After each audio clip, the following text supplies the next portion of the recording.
ఒక్క చిన్న దోమ అది కుట్టిందంటే ఎంత ఆరోగ్యవంతుడైనా హాస్పిటల్కు వెళ్లాల్సిందే.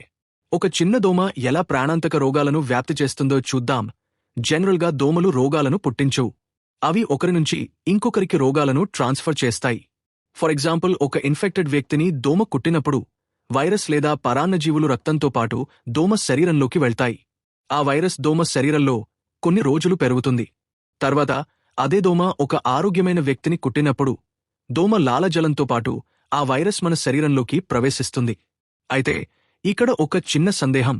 దోమను ఎందుకు ఆ వైరస్ ఏమీ చేయదు? ఎందుకంటే దోమ శరీరం మన శరీరం లాంటిది కాదు. ఆ వైరస్లు దోమ శరీరంలో పెరగడానికి మాత్రమే అనుకూలంగా ఉంటాయి. కాని దోమను అనారోగ్యానికి గురిచేయవు. అంటే దోమ ఇన్ఫెక్షన్ ట్రాన్స్ఫర్ చేసే ఒక వాహనం మాత్రమే. బాధపడేది మాత్రం మనమే. కాబట్టి గుర్తుపెట్టుకోండి, ప్రమాదం దోమ కాటు కాదు, దోమ మోస్తున్న వైరస్. దోమకు అది ప్రయాణం, మనకు మాత్రం ప్రమాదకరమైన వ్యాధి.